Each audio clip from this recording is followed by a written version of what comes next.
Hello বন্ধুরা, আমি শম্পা নিয়ে চলে এসেছি আবারও একটি নতুন ভিডিও নিয়ে। দেখো, এই স্লিপসটি ট্রেন্ডিং চলছে এখন। তো তার জন্য আমি লম্বায় যেটাতে কুচি পড়বে সেটা 17 ইঞ্চ মাপের একটা কাপড় কেটে নেব লম্বা করে। লম্বা 9 ইঞ্চ চওড়া আর 7 ইঞ্চ লম্বা একটা কাপড় কেটে নেব, যেটা তোমাদের হাতের মাপ হবে সেই মাপের। কেটে কাপড়টাকে মধ্যেখান থেকে 2 টুকরো করে আমি দেখো কুচি যে ফেলবো তার সেই কাপড়ের 2 সাইড দিয়েই 2 টুকরো কাপড়কে আমি এইভাবে লাগিয়ে নেব। তারপরে দেখো মিডিল দিয়ে দুদিকেই 2টো কাট লাগিয়ে দিলাম।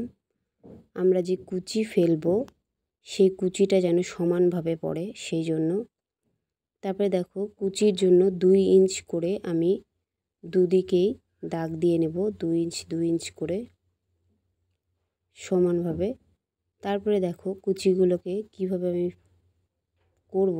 এই যে একটা কুচির ওপরে আর একটা কুচি একই জায়গায় ঠিক এইভাবে আমি সেট করে নেব। দেখতে পাচ্ছ, হাফটা অংশ করে নিয়ে আগে সেলাই করে নেব, তারপরে অপর সাইডের কুচিটা আমরা করব। অপর সাইডের কুচিটা কিন্তু ঠিক একইভাবে হবে, কিন্তু আমি যেদিকে ফেললাম উল্টো দিকে আবার ঠিক এইভাবে। তোমরা ভিডিওটা ভালো করে দেখো, দেখলেই বুঝতে পারবে। দুদিকের কুচি ঠিক মুখোমুখি হবে করে নিয়ে তারপর আমি সেলাই করে নেব। কুচিগুলো একটার উপরে আর একটা পড়বে ঠিক গায়ে গায়ে করে নিয়ে তারপর আমি সেলাই করে নিলাম। তারপরে দেখো, এটা ছিল হাতের নিচের অংশ, এবার করব আমরা হাতের ওপরের অংশ। তো তার জন্য আমি যে মিডিলে কাট দিয়ে রেখেছিলাম সেখান থেকে হাফ ইঞ্চ করে ছেড়ে আমরা যে নিচের কুচিগুলো সেটা বরাবর হাফ ইঞ্চ করে ছেড়ে দিয়ে সেট করে নেব। পিন দিয়ে অ্যাটাচ করে নেব যাতে আমাদের সেলাই করতে সুবিধা হয়। তো আমরা নিচে যেভাবে সেলাই করেছিলাম ঠিক একইভাবে ওপর দিকেও উল্টো দিকে দেখো আমরা কুচির ভাঁজ দিচ্ছি। একদিকে একভাবে দিয়ে তার উল্টো দিকে অপর দিকের কুচিটা দিতে হবে, দিয়ে পিন অ্যাটাচ করে নেব। এবার কি পিন অ্যাটাচ করলে কি হয়, আমরা যখন সেলাই করব কাপড়টা সরে যাবে না, আমরা যে কুচিগুলো ফেললাম সেটা সুন্দরভাবে সেট হয়ে যাবে।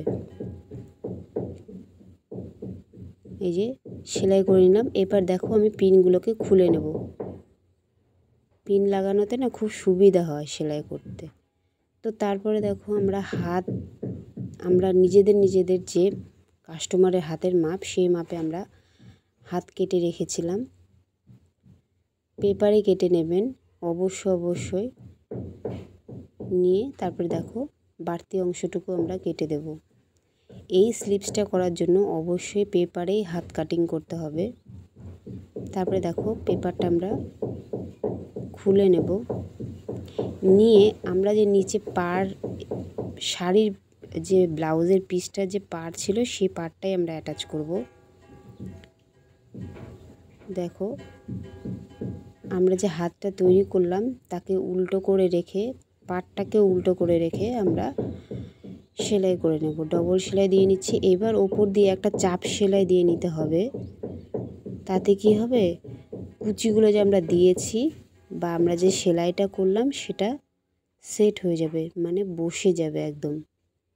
তারপরে দেখো আমি যে লাইলিনের কাপড়টা কেটে রেখেছিলাম এটা হচ্ছে আমাদের হাতের অরিজিনাল মাপ। হাত কাটিং ভিডিও আমার চ্যানেলে দেওয়া আছে, চাইলে আপনারা দেখে আসতে পারেন। তো তারপরে দেখো আমি মুহুরিতে পাইপিং লাগিয়ে আমার হাতটা কমপ্লিট করে নেব। তারপরে একটা শো বোতাম বসিয়ে নিচ্ছি ঠিক এইভাবে। শো বোতাম দিলে দেখতে ভালো লাগে। তো আমার ভিডিও যদি তোমাদের ভালো লাগে তাহলে চ্যানেলটিকে একটা লাইক, কমেন্ট আর সাবস্ক্রাইব করে